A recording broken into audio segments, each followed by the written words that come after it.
Marami nagtatanong kung sino yung doktor ko at magkano yung nagastos ko sa rhinoplasty. 8 days post-op ako nito sa video na yan. Marami yung nagme-message sa akin pero hindi ko ma-replyan lahat, so gumawa na lang ako ng isang video. Ito yung before nose ko bago ang lahat. Maliit lang yung nose ko, mababa yung bridge ko, pero yung alar ko maliit talaga. Ang ginawa sa akin ay revision from threads to Gore-Tex. At nag-harvest or kumuha ng cartilage sa tenga ko, ginagamit yun sa tip ng ilong para maging mas define at matibay. Ginamitan din ako ng PCL mesh.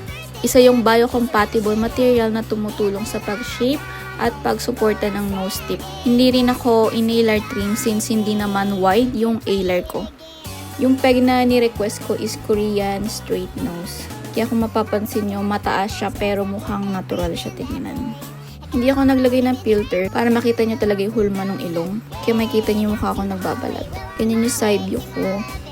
Yan yung front. Yan yung right side. Yan naman yung left. Straight nose yan pero parang may hump siya sa may tip. Yung totoong result ng ilong, 1 year pa.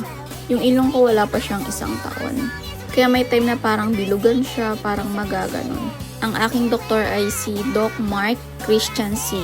Isa po siyang ENT at facial plastic surgeon. Yung clinic nila ay sa may Capitol Hills Drive, Matandang Balara, Quezon City. 3rd floor sila, above Robinson Supermarket. Pwede kayong magpa-consult online and face-to-face. So, ang total na nagastos ko is 105,000.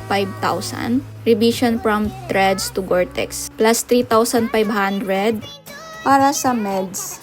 Marami rin silang iba't ibang services. Katulad ng facial, laser, and non-surgical services.